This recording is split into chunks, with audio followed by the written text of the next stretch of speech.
Hi, good afternoon, everyone. Welcome to this week's edition of Coffee Break with PCEB. And we welcome Ms Dee Dee, CMP and Hello. founder of Medical Conference Partners. Welcome to you. Hi. Thank you for And having me. Dee Dee, you're joining us all the way from Kuala Lumpur today? Yes. Oh, thank you so much for taking the time, yeah? Thank you. And so for those of viewers who are not so familiar with you, maybe you can tell us a little bit about what you do. You're a PCO specialized in medical conferences. Yes. So I'm a conference organizer and I specialize in medical conferences. Reason being that my first degree is actually pharmacy. So I started off as a pharmacist and then I was in the medical industry doing medical sales. I used to go into operating theaters with the surgeons and spend a lot of time in the hospitals, in the wards, in the clinics, seeing a lot of wounds. And then I went into Crocs. So I was selling those bright chunky, colorful shoes when it was really, really the fad and the trend then. And after that, I left Asia Pacific sales, came back to Malaysia, and I wanted to start my own business. That was when my doctors approached me and they said, "Can you organize our conferences for us?" So now today, I not only organize the conferences, we have gone virtual. So we provide the broadcasting services for our conferences. We also bring in body parts because the surgeons need to practice on body parts as well. So you can't expect a surgeon to watch new technique on YouTube and operate on patients the next day. So what we do is very, very specialized. We bring in this, we set up these workshops for them, and also we do live surgery streaming from hospitals into convention centers, and that's why we're medical conference partners. Oh, that's amazing. And so you actually fly in whole cadavers and also body parts like an arm, maybe a head into Yes, Malaysia for these yes, conferences. That is yes, we do. so interesting. Yeah. So what's your beverage today? I'm having my double shot latte just to perk me up this afternoon.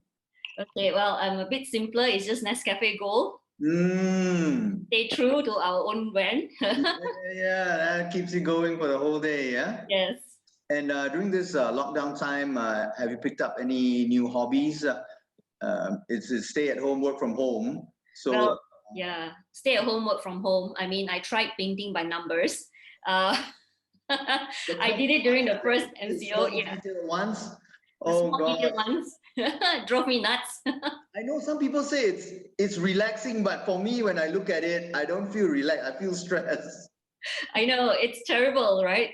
Yeah, but yeah, that's something I picked up, and I don't know, it's not helping the stress anymore. That's interesting, yeah. So, medical conferences, how would you say they play a role in the development of global healthcare? You know, uh, in the Okay. development of new skills, sharing knowledge, know-how, discoveries, breakthroughs, sort of that. I think medical conferences are they are very complex, but they are very crucial to the sharing of information. The way that doctors learn is from each other, and it is during these conferences that we get a lot of young doctors and researchers presenting their research work that they've done through what we call free paper, oral, and poster presentations. So a medical conference is very complex, but it's very content rich, right? We also have the industry supporting by taking up the exhibition booths. So they also find this as a platform for them to reach out to the doctors to showcase their latest products and also to interact with the doctors as well. So doctors get knowledge not only from the conference halls, but also from the exhibition area, the exhibition booth area. And why is it important? 60% of the world's population today reside in Asia.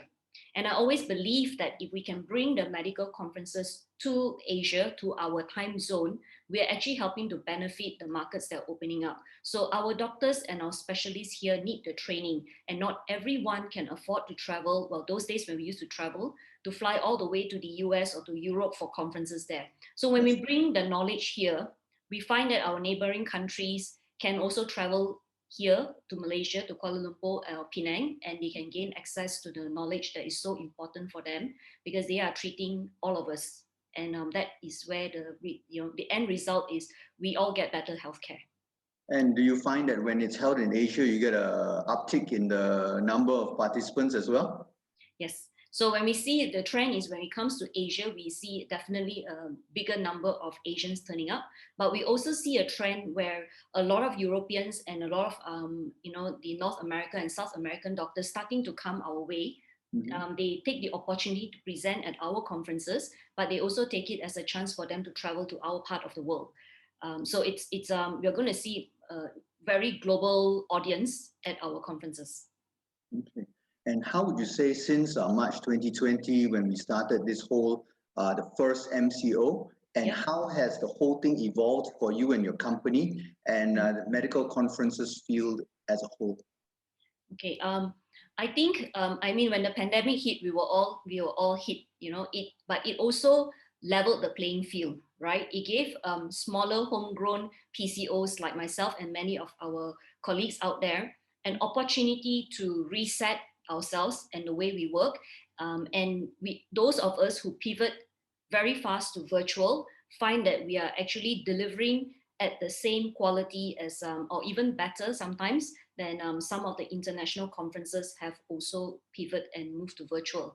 So right now I see that in this year, at the moment, if you are able to host virtual conferences and you can do it well, you actually are at the leading the pack. Okay, we can't wait for things to go back to normal. It is not going to go back to normal, and I think today's COVID numbers are proving it. We have to learn to live with it, get vaccinated, and learn to live with it. But this is where the virtual, if we embrace virtual, you will find that you are ready for the future, which is going to be hybrid. Okay, so you've said that it's gone from MCO lockdown. Before that, we had totally physical. Hardly you would have even a hybrid conference. Everybody flies into the destination, and then you hold the talks over there, breakout rooms, and so forth. But now, when it started, total lockdown, it was virtual. Yep. No, I think when we went to total lockdown, it was total lockdown for everyone. I think we were all just so shocked, and everything got cancelled, right? Immediately we saw cancellations, and it took a while for everybody. And when the cancellations happened, the conferences that were in March, April, May, June last year, everybody hoped that by it was going to be a short lifting like SARS. So by everything got pushed back to November, December, January, February, and we all hope that by then we'll recover. But what we see now is that we didn't recover. We are now in the fifth wave, as some of them call it. And I think it's going to take a while longer before we even pull out of it. So this is where, after the first MCO, when we started to recover at CMCO, RMCO, a lot of conference organizers and event companies, I noticed, started to pick up, and they started talking about, hey, we have our own virtual studios. We can run virtual, right? So it was good that we did that. And that's where we are today. So today we are much better at it than we were 6 months ago. And I think with the amount of practice we're all getting, we'll get better and better, and we'll be ready for when things return some semblance to normalcy in 2022. So when you talk about the pivot from physical to virtual and then to hybrid, how have you added on the skills, the shift in skill set that you need, also the technology that you need? Have you grown it in-house, or you work with strategic partners? How do you do it? Okay, so it's a combination of both. We had to grow it in-house because as organizers, we need to understand how tech works so that we can translate it into something that works for our speakers, our delegates, and also our sponsors, right? We had to pick up new skills. So I think everyone in my team now knows basic video editing. We can all do basic video editing now. We do a lot of our own design work. So we have become, we had to pick up a lot. And also because we couldn't afford to, to keep outsourcing everything, we had to learn to pick up new skills. So I'm very proud of my team that we started to do that. We learned how to host Zoom webinars, and what to do, the little tips and tricks. And even Zoom has evolved so much from March 2020 to today, right? There's so many things you can do on Zoom now. So learning how to do this. At the same time, I also partnered with strategic partners, people who could provide bigger tech support, because there's a huge difference between a Zoom meeting and broadcasting a virtual conference. Okay. And then I also found my strategic partner, people who built the virtual conference platform for me the way I want it, because I need to be able to monetize it for the associations. So I tried to use those ready-made packages that you have online, but I found that they weren't flexible enough to do what I needed to do. So we had to work with we had to find our strategic partners in the industry and work with them. So from there, we've developed our own solutions, and that's why we are now able to deliver faster and faster. I think I have one conference this year, which the ENT Summit. We went from a completely physical conference to completely virtual in 2 weeks. Okay, and that was amazingly fast, right? And that was just before, the conference was held on the last week of May, just before they started to announce everything. Yeah. And we built a virtual conference for the neurosurgeons, and we did it in 3 months. And within 3 months, we knocked up an international virtual conference, and we had delegates from 1,700 over countries. 1,700 over delegates from 110 different countries. So it shows you that when you go virtual, you can really put Malaysia on the stage. Yes. And the global stage, yeah.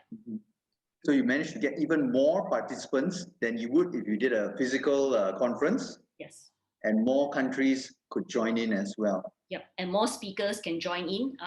So it's a virtual has its strength. Of course, everyone likes to be able to meet up face to face again. But that would be, that might take another year before we start doing that. Yeah.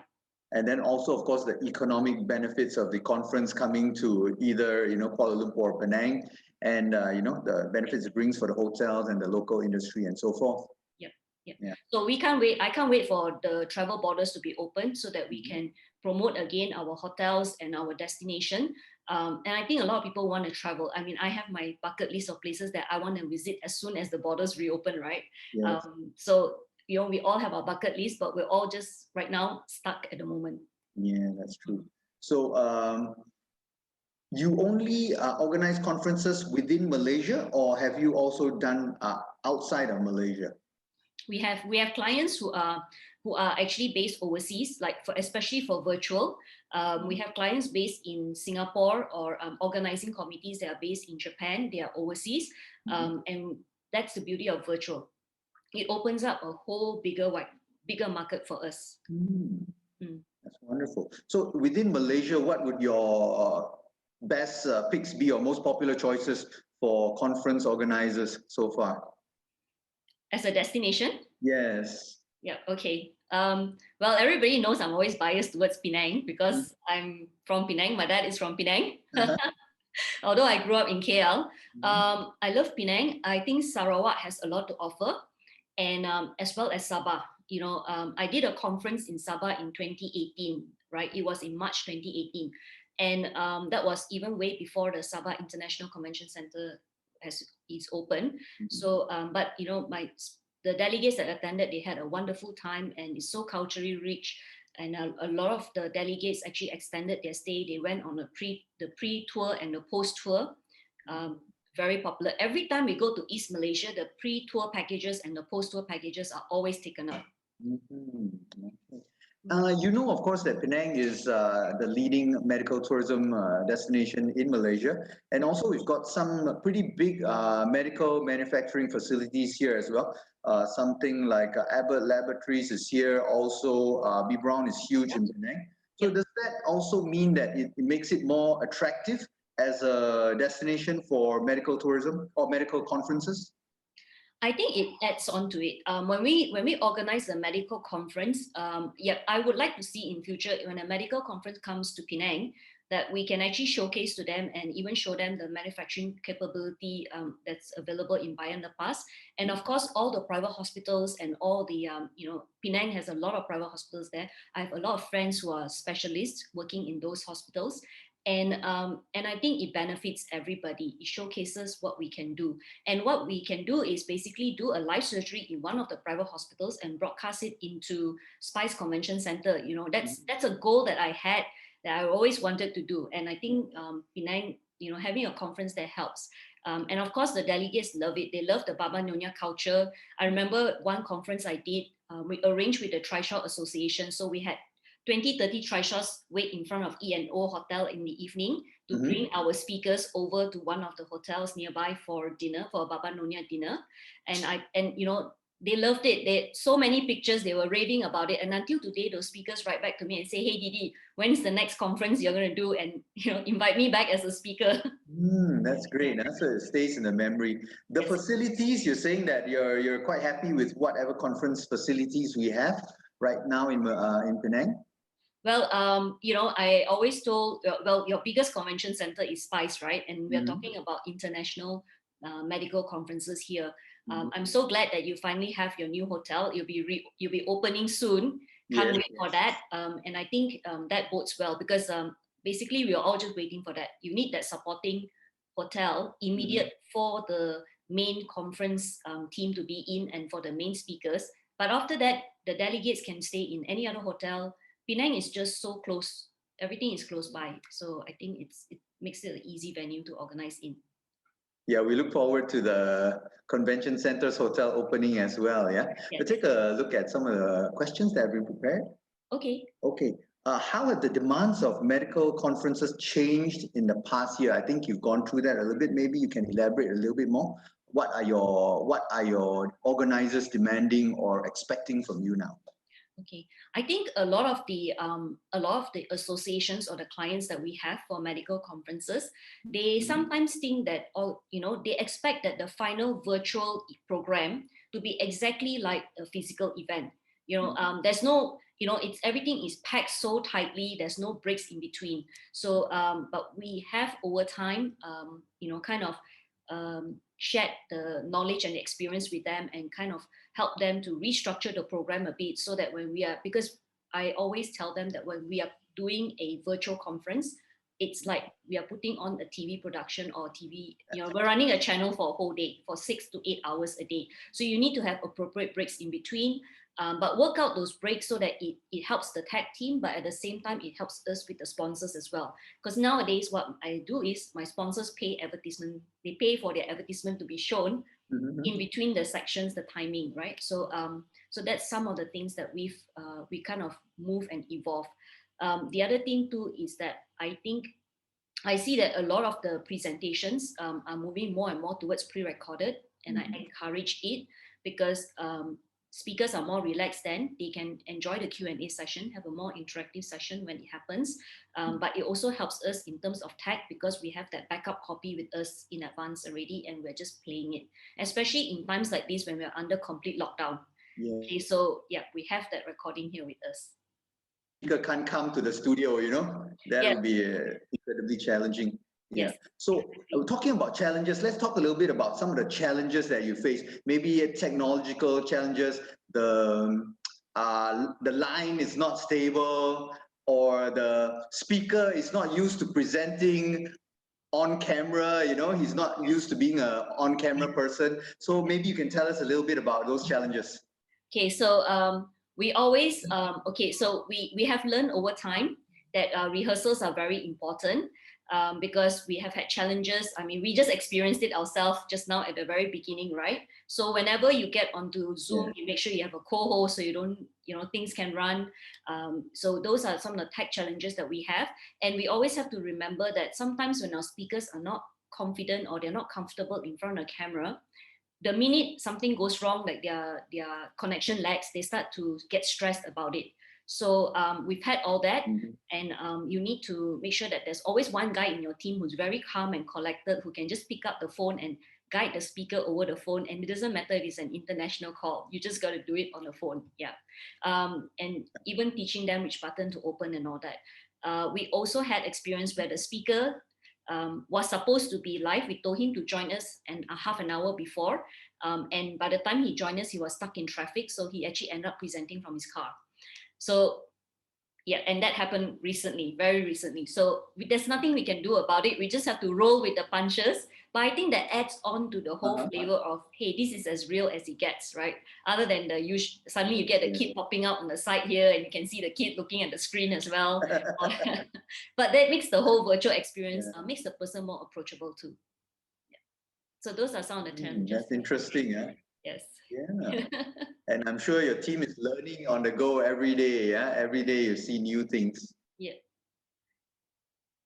how do you keep your team motivated and engaged during this time? Work from home, everybody's separate, you know, they're not in the office together. Yeah. How are you managing that? We like to keep everyone as busy as possible.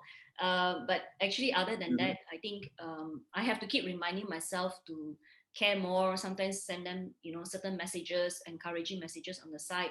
I had to change from being a very, KPI driven or very, logical work driven person to someone. I keep reminding myself that, think of them as the individual, talk to them, little gestures, remember their birthdays, or, send them surprise messages and all that.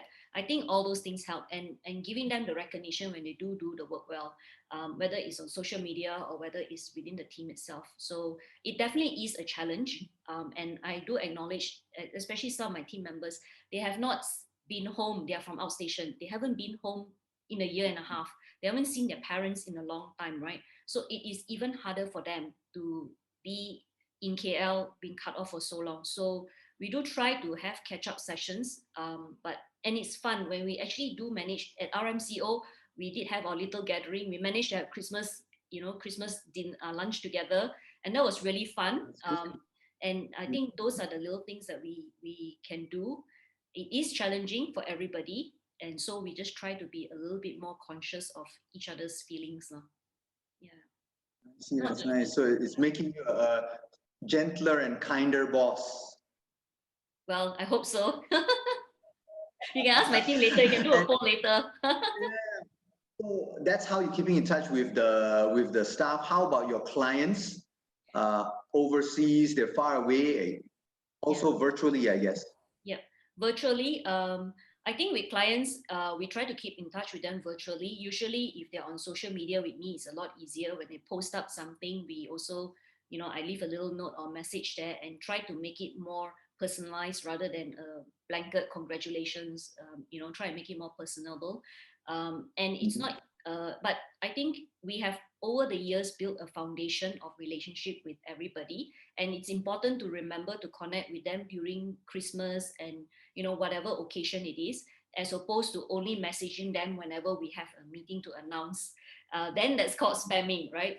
But if we continue to keep in touch, then it's a lot easier. And yeah, and people appreciate to hear from each other right now, because they might think that the world has forgotten them as well when they're staying at home. That's true. So during this current time, are you still participating in, let's say, trade shows or promotional road shows, and keeping in touch with the convention bureaus around the country? Yeah. So I think I keep in touch with the convention bureaus more, and it's more of a one-to-one basis, letting them know what we've done, and I do try to do that. In terms of going for trade shows and all that, I will say that I haven't been on a lot of trade shows. I think as conference organizers, a lot of our business comes directly from referrals, right? So we haven't been on a trade show and sit there for 2 hours or a whole day in a proper trade show environment.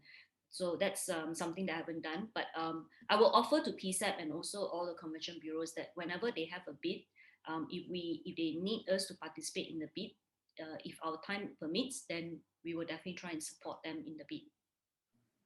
That's good. That's wonderful. We'll take a look at the other questions that we have. Okay, what can Penang do to attract more medical conferences to our destination?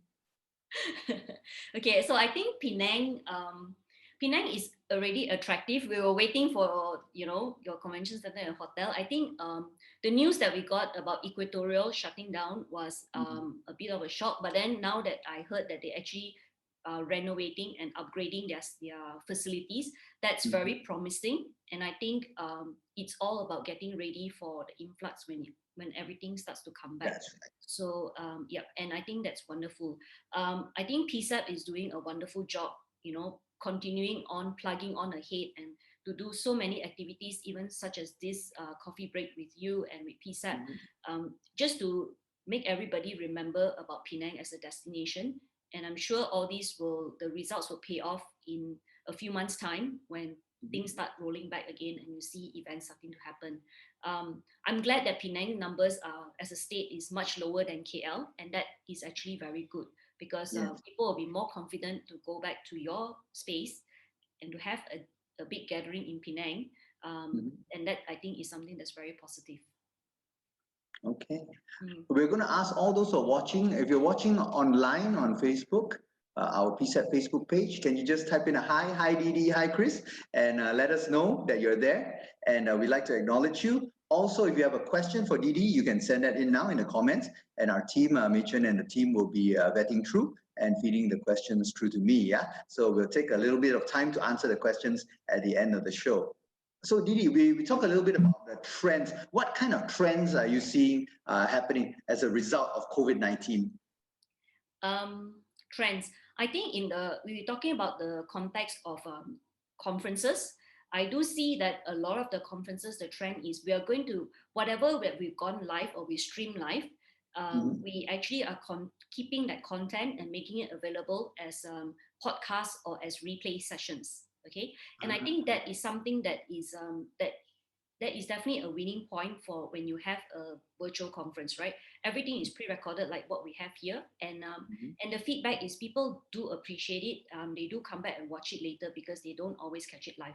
So Yeah. I see that trend happening, and I do see more and more people actually getting more engaged on the virtual conference platform and asking questions. They are somehow more brave when it comes to asking questions in a virtual conference because it's not as nerve-wracking to type out your question versus walk up to the mic in front of a whole lot of people and actually ask the question, right? Yeah. So for me, it's actually, I see it very positive that way in terms of engagement, and that will be the trend moving forward as well. So when you say all the videos are available later, so that is the new way that's being done. They don't have to come on at the speaker slot to be part of it. Yes, they don't have to come on. But what's important is that, like what we do is, when the reason why you want to come on is because it's a star speaker who has made the effort to join us at our time zone, and you have questions that you want to ask the speaker, so you want to be part of the Q&A session, right? That's one. But right now, when it comes to our pre-recorded sessions, what we do, and maybe this is a tip that that some of you might find useful, we have the replay buttons there, but we also have a ask the speaker a question. So if you listen to the replay and you have a question for the speaker, all you need to do is click that button and it will automatically help you to send an email to the speaker. So you can actually send a question directly to the speaker. So number one, speaker does not have to monitor. Two, if someone actually watches it, he will know that someone has asked him the question and he can actually reply to the delegate directly. So that's something that is to me, that's something positive that has come out of all this, come out of the pandemic. Yes, very true. I mean, it extends because in the past you fly in and then you have to go to the hall. You have to, if you miss the session, for some reason or the other, you've missed out on it. Basically, now it's still accessible after that. You're talking about podcast. That's audio only, is it? Yeah, audio only. So I see now, and I also encourage my associations as far as possible to try and go for audio recording as opposed to video recording of their PowerPoint presentations, right? And audio recording is useful because I actually had one of my doctors show. I know he put it out on Facebook. He said, "Oh, I missed the session, and this is so cool. I'm listening to it as a podcast in my car on my way home, stuck in this traffic." So and that's the trend that we're going to think. Clubhouse.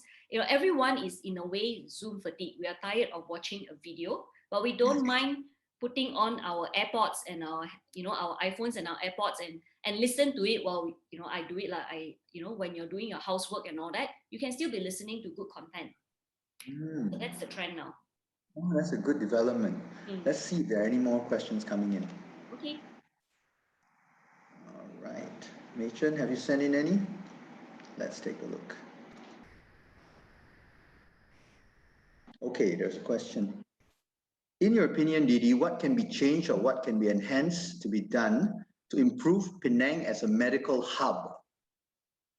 Improve Penang as a medical hub. Okay. I think Penang has done very well in as a medical hub in the overall. Maybe what we can do in the future, and I think this is something that I'm sure the private hospitals have already started looking into it, as well as Penang's Health Tourism Board. Basically, with the patients are actually waiting to come over for treatment. I heard that they're waiting in Indonesia. They want to come back for treatment.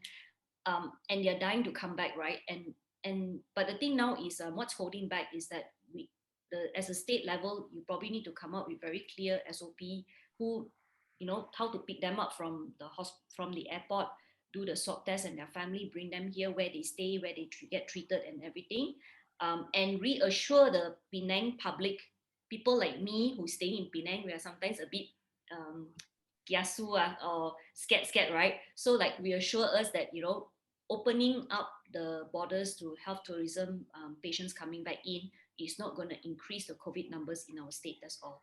So I think, and once we have that, then I think you're ready to roll, because all your other infrastructure is already there.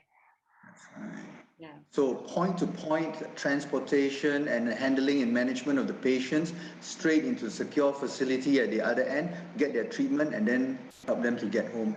I think that's very good. We've got some wonderful friends on the show. Carolyn Gore is watching. Carolyn from G Hotel. Gita Balakrishnan, hi to you, Gita. Louis Chong and Bong and Mona Manap. Hey, Mona, how are you? Hey, Mona. Yeah, we used to see her come to Penang as a speaker as well. Yeah. Yes. So we just got a couple of minutes left on the show, Dee Dee. So could you give us a little bit of summary or conclusion? What are your hopes? What are your dreams? What are your fears going forward? Give us something as a parting word here today. Okay. I hope that for all of us here today, I think for us in the industry, what I hope is that we all embrace virtual at the moment. That's what we can do. Let's fully embrace virtual and work with it, right? Because we're very good with the on-site. We've been doing it for so long and we're very good with it. Embrace virtual, and then when travel borders reopen and things start coming back, we are ready to do hybrid. Okay, and work with each other, work with find our local partners. We have a lot of talent here. I hope that our convention bureaus will actually give us more platform like this, at an international level, so that we can showcase that this is what we can do. Because I think that in future, when we go and bid for future conferences from overseas conferences to come back into Malaysia or come back into Penang, the organizers or the hosts will want to know, are you guys ready to go completely virtual? Should we get hit with travel borders closed again, another pandemic or another lockdown, right? So I hope that, and this is why I said, when we do very well at virtual, we are actually pushing Malaysia up for everyone to see.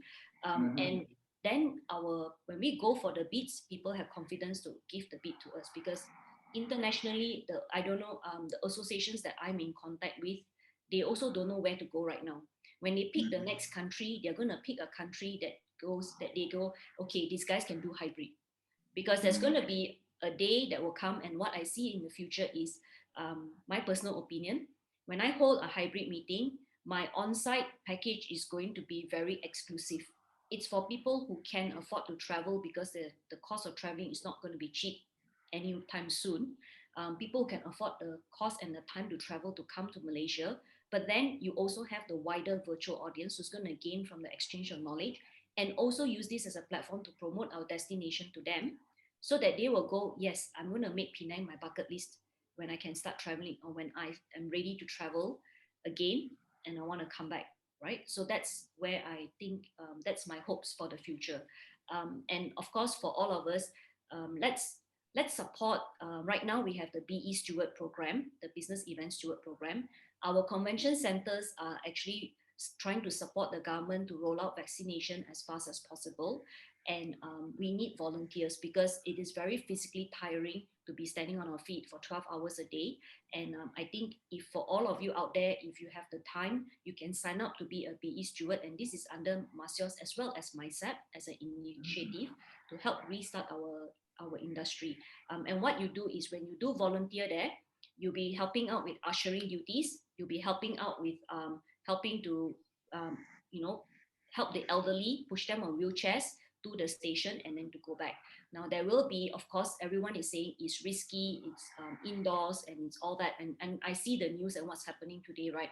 But I think we are event organizers. This is what we are good at, right? We are the ones who know how to usher people. We are the ones who know how to manage crowds. And so now our country needs us.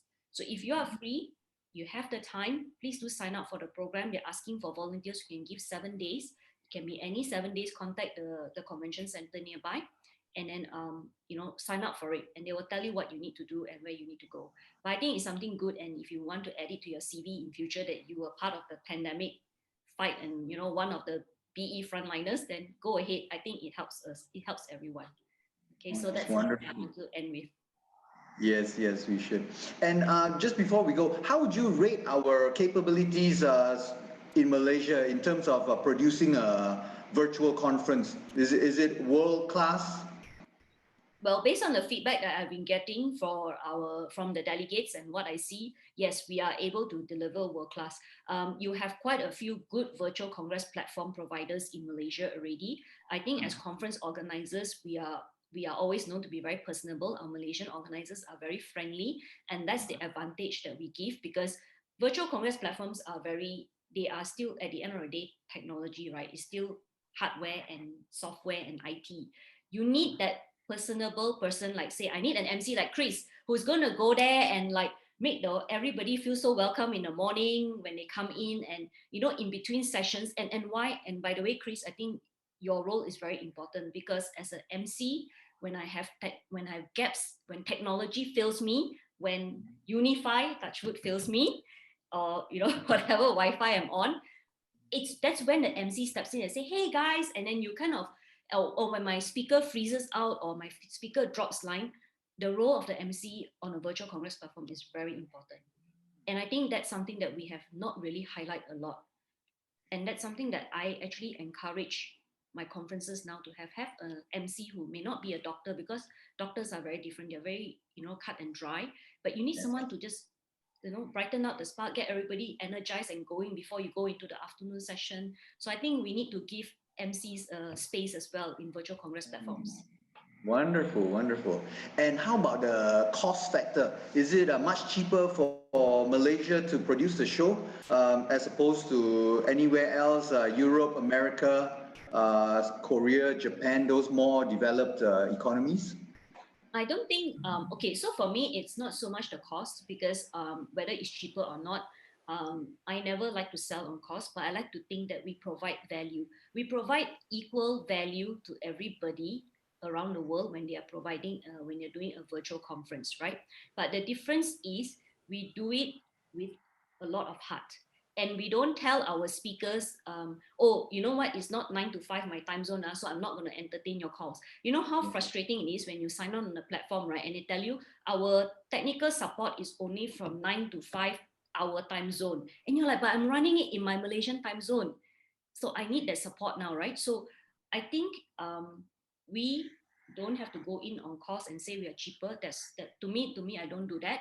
But I rather look at it and see the value. Doc, client, I'm in the same time zone as you. When you are awake and you need my support, I'm here to support you. And we go above and beyond what we did. We under promise, we over deliver. And I think that will ultimately brings us up at the top of the game. Oh, thank you so much, Dee Dee. Once again, thank you so much to our guest for today, Ms Dee Dee Quah, all the way from Medical Conference Partners. Don't forget, next Tuesday, is a public holiday. It's Hari Raya Haji, so the show takes a break on Tuesday. We will be back on Thursday, 3:30 p.m. with our special guest, so please do join us. Take care, Dee Dee, and regards to all your team members in Kuala Lumpur, yeah? See you again soon. Bye. Thank you.